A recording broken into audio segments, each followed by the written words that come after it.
Estamos hoje na lição de número 8, já caminhando aí para a segunda metade do trimestre, já começando a observar a próxima lição, o próximo trimestre. Não sei se alguém já deu uma sapiada por ela. Eu recebi a minha essa semana, ainda nem abri, mas já vi o título. Esse final de semana eu vou dar uma olhadinha nela, e essa aqui, para quem não viu ainda, lição de Hebreus é o que nos aguarda para o próximo período. Mas, até lá, vamos com Deuteronômio, lição de hoje, número 8. Quem me ajuda com o título e com o verso da lição, para a gente começar? Escolham a vida.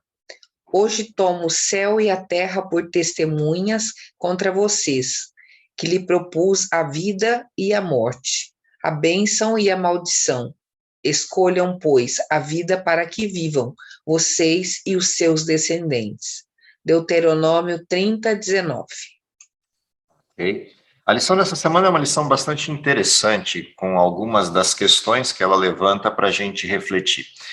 Mas o ponto central da lição é um binômio que a gente poderia estipular, que esse binômio existe desde o momento em que Deus decide criar. Todas as coisas que Deus cria, todo o formato da criação de Deus está pautada nesse binômio. A criação, obviamente, eu estou falando aqui, a criação consciente, ou seja, as criaturas que se relacionam com Deus de maneira consciente e têm a sua própria percepção de existência, sua subjetividade, seu padrão moral de percepção da realidade. Toda a estrutura bíblica ela está pautada em cima de um tema central, que é o tema do livre-arbítrio.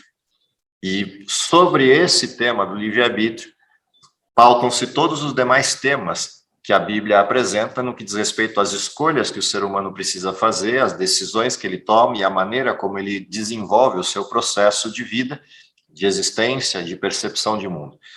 A lição dessa semana é uma proposta de diálogo a respeito desse binômio de escolhas possíveis na criação de Deus. Há várias maneiras da gente enxergar esse binômio. Eu posso enxergar esse binômio a partir da referência que está no próprio verso que foi lido agora, que é o verso de Deuteronômio 30, verso 30, 19, que pontua aí alguns dos elementos do binômio: vida e morte, bênção e maldição, ou bem e mal, em última instância. Mas eu posso também olhar esse binômio a partir da referência do existir e não existir com Deus. Aqui começa talvez o maior dos dilemas dentro do cristianismo, principalmente o cristianismo moderno, no que diz respeito à compreensão clara de algo que estava na lição anterior. A lição anterior a gente trabalhou um binômio, lei e graça. A lição dessa semana propõe, em cima do tema livre-arbítrio, um binômio: escolher Deus ou rejeitar Deus. Que, em última instância, implica em eu reconhecer a autoridade de Deus ou rejeitar sua autoridade. Portanto, bem e mal, morte e vida, maldição ou bênção, todos esses elementos binomiais, todos esses elementos que formam um desenho de antônimos ou de antagônicos dentro das escolhas humanas, em última instância dizem respeito à fonte de todas as coisas. Vida e morte é uma condição de escolha primária de com quem eu estou ligado. Se eu estou ligado a Deus, de Deus vem vida. Se eu me desligo de Deus, não vem vida dele, portanto, morte acontece. Diferente do que talvez as pessoas imaginem a respeito do que Deus propôs quando criou um ser humano livre, muita gente imagina que a criação do ser humano na forma livre, ou seja, a liberdade dada ao ser humano ou concedida ao ser humano, é a liberdade de poder escolher entre o bem e o mal. A possibilidade de eu escolher existir com Deus ou existir sem Deus. E talvez a maior das questões da lição dessa semana é a descoberta de que não existe essa terceira via, existir sem Deus. Ou eu existo com Deus, ou eu não existo. Portanto, a aplicação que a Bíblia faz de bem e de mal é só a escolha inicial. Escolher o bem ou o mal significa escolher existir ou não existir, e não a possibilidade de eu existir de um jeito diferente ou num padrão diferente daquele estabelecido na criação. E é isso que a gente vai percorrer enquanto olhar para alguns dos momentos dessa história. O primeiro momento que a gente é chamado a olhar na lição dessa semana é o momento da criação e a apresentação ao ser humano de uma árvore chamada de árvore da vida, que não é apresentada sozinha. A árvore da vida é apresentada junto com uma segunda árvore chamada de ciência do bem e do mal. A percepção de que existem esses dois caminhos, ela só foi possível ao ser humano em função de algo que aconteceu antes disso. Satanás, ou Lúcifer, ou como quiser chamar, escolhe diferente de Deus, se separa daquilo que é o protocolo inicial da criação de Deus, e pela primeira vez o universo se depara com uma situação. Alguém discordou de Deus. O que vai acontecer? O que vai acontecer em sequência? E agora todo mundo volta a sua atenção à atitude de Deus e ao comportamento de Lúcifer. Deus podia ter feito várias coisas aqui nesse momento inicial. Uma vez que Deus já sabia qual era o resultado, ele poderia ter executado esse resultado imediatamente e destruído Lúcifer. Aliás, muita gente se pergunta por que Deus não fez isso. Porque se tivesse feito isso, não existiriam todos os problemas que nós enfrentamos hoje. Mas quando se fala em livre-arbítrio, nessa estrutura binomial entre existir e não existir, é necessário que esse livre-arbítrio seja incontestável. A escolha feita, seja por um lado ou para o outro lado, estar com Deus ou sem Deus e, portanto, não existir, tem que ser uma escolha consciente plena. E para ser uma escolha consciente e plena, é necessário que minimamente alguém conheça o que é o outro lado, ou seja, o que teria sido a hipótese de viver sem Deus. Deus não precisa disso, Deus não precisa ser provado, não precisa ser testado, não precisa ser arguído, mas as criaturas, por serem limitadas, por serem criaturas, precisam dessa percepção do tempo e da história para compreender a realidade. E é interessante que Deus, mesmo sabendo qual seria o resultado do erro de Lúcifer, ainda assim permite que Lúcifer continue existindo por algum tempo. Quando o ser humano é criado e a árvore da vida é apresentada ao ser humano e, consequentemente, a árvore da ciência do bem e do mal também é apresentada nesse mesmo contexto, é porque alguém já escolheu diferente e existe apesar dessa escolha.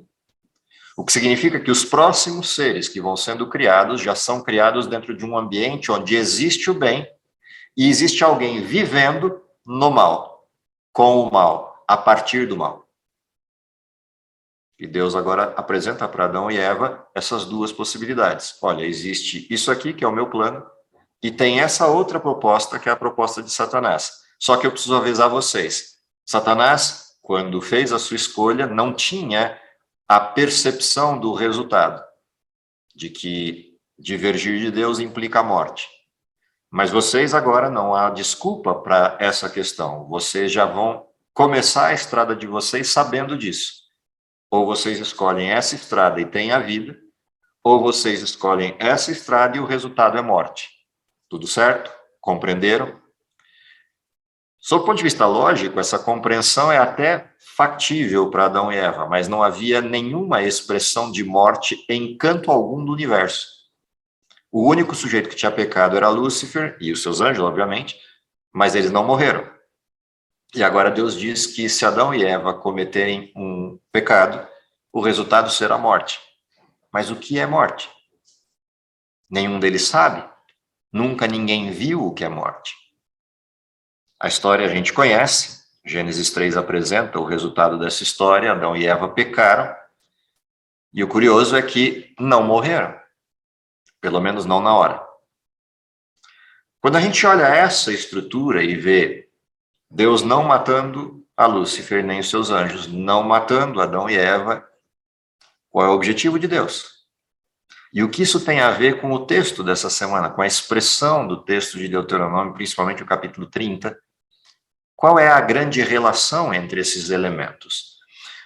Na realidade, quando Deus escolhe e arbitra essa questão de não vou executar nem o casal, nem a Satanás e seus anjos, vou permitir que existam durante um tempo e assistam os resultados da escolha que fizeram.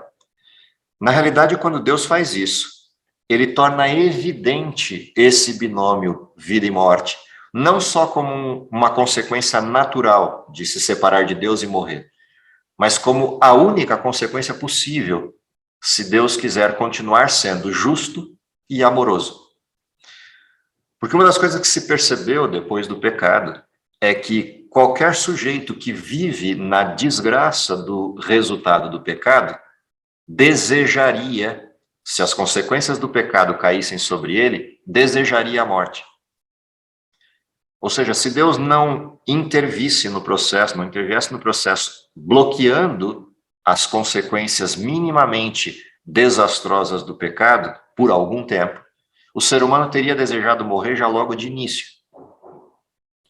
E é interessante que quanto mais a vida passa, mais o tempo da vida passa, mais certeza a gente tem disso, de que a vida no contexto desse mundo, por mais que possa ser de alguma forma interessante nas coisas que nós temos condição de aprender, perceber ou vivenciar, ainda assim ela nunca é completa. Sempre falta um pedaço e sempre a gente vive a proximidade de alguma desgraça. E, portanto, é uma vida que, por mais que a gente deseje ter, ela é manchada por uma série de percalços que a gente desejaria nunca ter vivido. E é exatamente esse dilema que faz a gente compreender que não existe um meio termo possível entre o bem e o mal. A única alternativa possível para o bem e o mal é a persistência do bem e a extinção do mal. É exatamente com esse paradigma que o capítulo 30 de Deuteronômio apresenta para o povo de Israel uma proposta. Deus coloca em pauta duas escolhas. Escolham o bem e vivam, ou escolham o mal e desapareçam. Essas duas escolhas, para muita gente, parecem escolhas arbitrais, parecem escolhas tiranas de Deus, como se Deus não estivesse dando alguma alternativa de livre-arbítrio. Afinal de contas, ou é do meu jeito ou é de jeito nenhum. O que às vezes as pessoas não param para ver é qual é o jeito de Deus. E é isso que o capítulo 30 tenta trazer à tona para Israel. Olha, tudo que eu fiz para vocês até agora é para o bem de vocês. Eu tirei vocês do Egito, eu libertei da escravidão, eu dei vida para vocês, protegi no deserto, dei alimentação, dei tudo que vocês precisavam para ser felizes. O que eu estou propondo para vocês é, sejam felizes, vivam comigo e sejam plenamente felizes. A opção B é, não vivam comigo e não existam. Aonde está a tirania? Ah, mas eu gostaria de viver sem Deus. Sim, mas você já viveu sem Deus e assistiu o resultado. Você quer continuar vivendo sem Deus? O que aconteceria se Deus retirasse o Espírito Santo do mundo e a restrição que Deus impôs sobre o mal para que o mal não se manifestasse da sua forma plena, apenas parcialmente? Qual seria o tipo de vida que as pessoas teriam no mundo se não houvesse a presença do Espírito Santo atuando e freando o mal que existe no mundo? A pergunta de Deuteronômio 30 tem a ver com isso. A proposta que Deus está fazendo é: vivam comigo, estejam comigo e permaneçam vivos e felizes, ou eu vou retirar a bênção total, e aí vocês vão sentir o que é viver sem Deus. Quais seriam os resultados de uma vida sem Deus? De certa maneira, essa mesma pergunta ecoa no tempo até os nossos dias com a mesma proposta.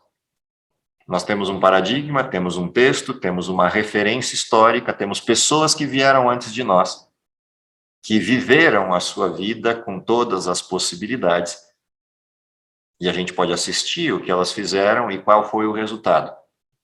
A pergunta persiste: qual é a escolha que a gente vai fazer? Vida, o bem, a bênção, ou morte, o mal e a maldição? Essa percepção de que a gente vive num binômio de escolhas, não há uma terceira via, deveria produzir na gente uma sensação, uma percepção, uma clareza a respeito da importância dessa escolha. Principalmente porque é essa escolha que define aquilo que vai ser o futuro, ou a eternidade do ser humano. E a gente volta a Gênesis, e a proposta que está apresentada na criação é vida eterna versus morte eterna. Vem Satanás e implanta uma terceira via dizendo, não vai morrer. Ou pelo menos, a morte não é algo eterno.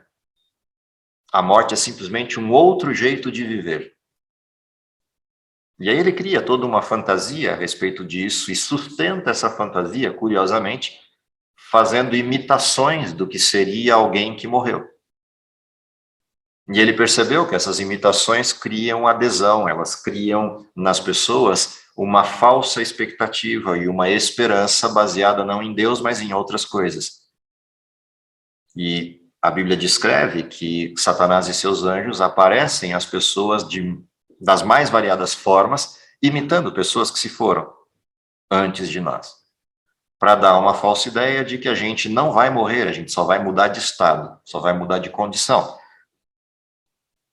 Essa terceira via que Satanás criou, expressa naquela frase curtinha de Gênesis 3, não morrerás, essa terceira via produz um nível de autossuficiência na forma das escolhas humanas que distancia cada vez mais o ser humano do seu Criador. Na lição dessa semana, a gente vai ter a proposta de que seguir a Deus e servir a Deus não é uma tarefa difícil, uma vez que a gente sabe do resultado. Aceitar viver com Deus é tão óbvio quanto o desejo da felicidade. A pergunta é, se isso é tão fácil, por que o ser humano resiste tanto? Há uma coisa que o pecado produz na natureza humana, que é a sensação de domínio, a sensação de poder, a sensação de autossuficiência. E uma vez que o ser humano se acostume com isso, o grande desafio de viver com Deus é abrir mão do poder, é abrir mão do controle, abrir mão de você poder direcionar as coisas de maneira absoluta e depender de um terceiro, depender de Deus. Muita gente questiona esse tipo de existência, dependendo de Deus, como sendo uma anulação da identidade humana ou a perda da autonomia.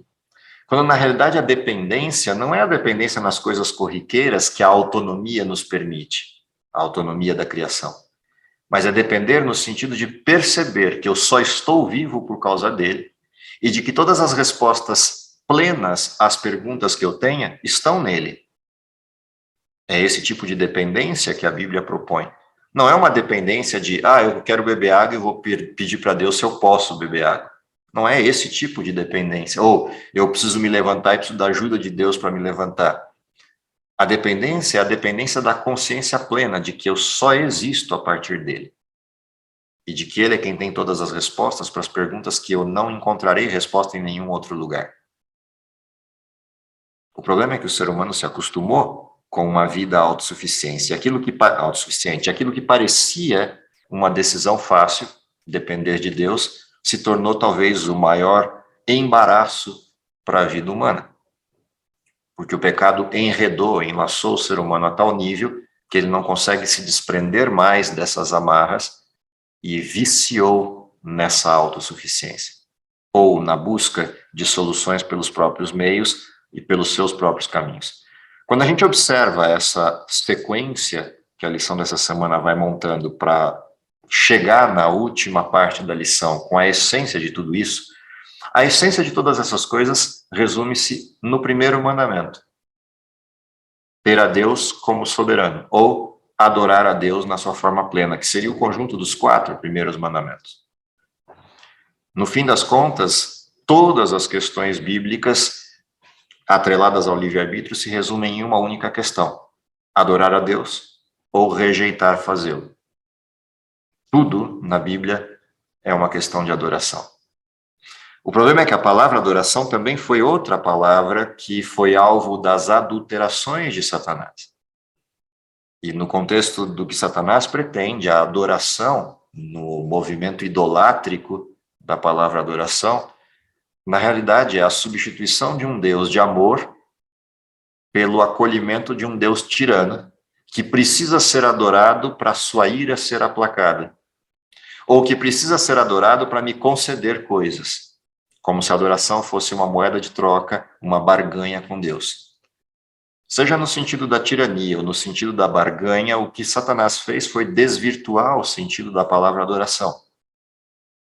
A lição dessa semana vai nos chamar a atenção para olhar para o fim da Bíblia, em Apocalipse, principalmente Apocalipse 13 e 14, para entender o sentido de adoração e a contrafação de Satanás e o que isso tem a ver com essa proposta de Deuteronômio 30.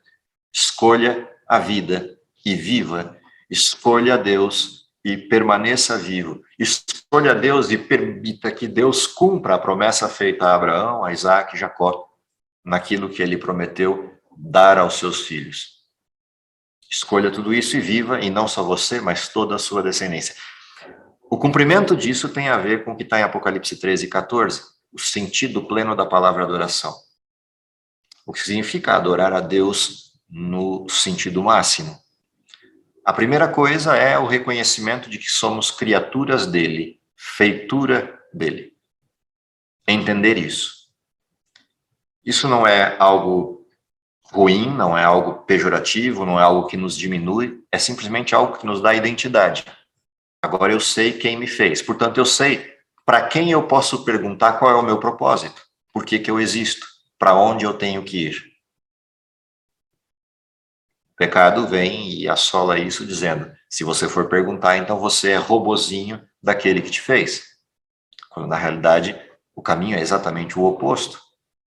É exatamente porque eu não sou robô dele e entendo que se eu souber para onde eu tenho que ir é mais fácil, eu vou e pergunto. Porque vou bater cabeça sozinho se ele já tem a resposta e eu posso economizar esse caminho e ser feliz. Uma outra questão que envolve a adoração é a percepção de quem Deus é em termos de eternidade e santidade.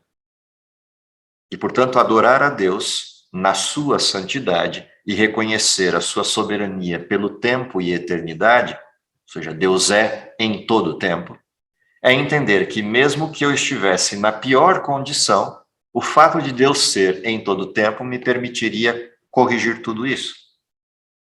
E num contexto de pecado isso é significativo. O pecado quebrou a nossa identidade e a santidade, eu posso voltar a Deus e recuperar tudo isso. E Ele está disposto a me conceder isso novamente. Portanto, adorar a Deus é perceber que a santidade de Deus era exatamente aquilo que eu tinha e perdi. E por isso o mal tomou conta. E se eu quiser que o mal seja extinto, eu tenho que voltar para esse padrão de santidade. Mas adorar vai mais para além disso. Adorar é convivência com Deus. Portanto, Deus não vai forçar ninguém a existir com Ele. Eu tenho que entender quem Ele é, tenho que gostar do que eu entendi e tenho que querer estar com Ele. E se isso for a condição, então Deus me recebe de bom grado. Mas se eu não quero estar com Ele, Deus não vai forçar. E, portanto, a compreensão de adoração é a percepção de que, dentro do contexto do livre-arbítrio, Deus não força ninguém. Adorar é um ato espontâneo de uma criatura que reconhece Deus. Um outro aspecto da questão da adoração, também presente nos textos de Apocalipse 13 e 14, é o que está na introdução desses dois capítulos, na descrição da história do capítulo 12. Fomos conquistados por Deus baseado em um elemento, o sangue de Cristo. Portanto, adorar a Deus é reconhecer o sacrifício que Ele fez para me chamar a atenção no sentido de, olha, esse sou eu e não aquilo que Satanás disse. O que você acha disso? A própria Bíblia responde que o cristão que entende isso se sente constrangido. O amor de Cristo nos constrange. Dentro dessa percepção, a adoração é um estado de constrangimento em que o sujeito, na sua condição de pecador, reconhece a autoridade de Deus, mas vê também em Deus um amor tão pleno que não há outra coisa a fazer do que manifestar-se constrangido, envergonhado da distância que nos separa, mas ao mesmo tempo do sacrifício que Deus fez para quebrar essa distância. para diminuir essa distância. E esse é um outro aspecto envolvido na adoração. Por fim, a adoração também tem a ver com um outro fator, que é a exclusividade. E nisso Deus poderia até ser acusado de arbitrário, entre aspas a palavra arbitrário. A Bíblia diz que Deus é zeloso. A palavra zeloso é a palavra semelhante à que a gente usa para um outro contexto chamado ciúme. Deus é ciumento. Não é ciumento no sentido doentio, né, da palavra ciúme, mas é ciumento no sentido de é ele e não outros. Uma das razões pelas quais Israel poderia ser visto como uma nação diferente das demais nações é porque era a única nação que adorava um Deus verdadeiro. Se Deus é o único Deus verdadeiro, ele é zeloso por isso, porque se eu busco outro que não Deus, eu estou buscando alguém que não é Deus, e igualando esse alguém ao status de Deus. Nesse sentido, Deus é zeloso. Ele não aceita concorrências. Ele até aceitaria concorrência se você levasse para ele outro Deus igual a ele. Mas não existe. Portanto, ele não aceita concorrências, porque qualquer concorrência que chegar para ele é mentira. Não existe outro ser igual a Deus. E, portanto, adoração também é isso. É o reconhecimento de que não existe outro Deus além deste Deus. O que tudo isso tem a ver com a proposta de escolha a vida. Significa que se não há outro Deus igual a ele, não há vida em outro lugar que não seja ele, não há felicidade em outro lugar que não seja ele, não há eternidade em outro lugar que não seja ele. Portanto, dizer que existe possibilidade em outro lugar é o mesmo que olhar para o espelho, estando vendo o seu rosto e dizendo que o que está no espelho é outra coisa. Esse modelo esquizofrênico de vida que o pecado produziu, na realidade, não só nos rouba a atenção de Deus, mas elimina o Deus verdadeiro e constrói outros no lugar, e por isso a adoração se torna a questão bastante importante. Como é que essa história toda termina? Essa história toda termina numa conclusão lá no finzinho da lição, no texto do Grande Conflito, na página 544, dizendo assim: o salário do pecado é a morte, porém o dom gratuito de Deus é a vida eterna em Cristo nosso Senhor. Isso é o que está em Romanos 6, 23. Ao passo que a vida é a herança dos justos, a morte é o destino dos ímpios. Moisés declarou a Israel: vê que proponho hoje a vida e o bem, a morte e o mal. No texto de Deuteronômio é até interessante que aparece que o céu é testemunha disso. Céus e terra hoje são testemunhas disso que estou propondo. Vida e morte, bênção, maldição. Portanto, escolham algo. Qual é essa escolha? O texto de Ellen White continua assim: a morte a que se fez referência nessas passagens não é a que foi pronunciada sobre Adão, pois a humanidade toda sofre a pena da sua transgressão. Porém, é a segunda morte, que contrasta com a vida eterna. Portanto, o texto de Deuteronômio 30, ele vai para bem além do que a história do povo de Israel na entrada em Canaã. Se você ler com calma os versos de 1 a 10 do capítulo 30, você vai perceber que as frases que estão ali ultrapassam o tempo. E se você ler a segunda parte, que são as maldições, também você vai perceber que isso ultrapassa o tempo da entrada de Israel em Canaã. E, portanto, vem até os nossos dias. O que significa dizer que a proposta permanece de pé. A mesma proposta de Josué, a mesma proposta de Elias, a mesma proposta de Moisés em Deuteronômio persiste. Escolham a quem vocês vão servir. Escolham quem será o seu Deus. O Deus verdadeiro, o único existente, ou deuses inventados, ideias inventadas por vocês, que o resultado já é conhecido, inclusive. E nisso parece insano que o ser humano, mesmo sabendo que o resultado é visível, morte por todos os lados, continue escolhendo a morte. A provocação para nós é: vamos também continuar escolhendo aquilo que o mundo tem escolhido ao longo do tempo? Ou vamos reconhecer a soberania de Deus e aceitar a felicidade e a vida?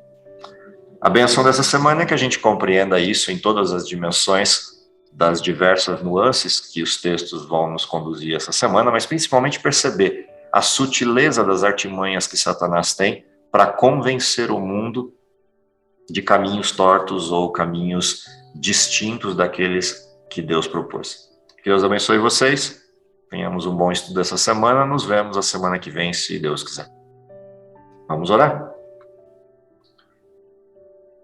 Querido Pai que está nos céus, te agradecemos pelo dom da vida, pela oportunidade de estarmos aqui reunidos, mas principalmente te agradecemos porque, apesar de todos os efeitos do pecado, ainda podemos sentir a tua mão protetora e principalmente o anseio de Deus batendo nossa porta, pedindo que abramos a porta para que Ele entre e ceie conosco e nós com Ele. Dá, Senhor, que essa compreensão de todos os aspectos que envolvem a adoração a Deus possa ser a realidade da nossa vida e principalmente possa ser a nossa escolha para que possamos viver e viver a vida eterna, plena de felicidade que planejaste lá no início para cada um de nós.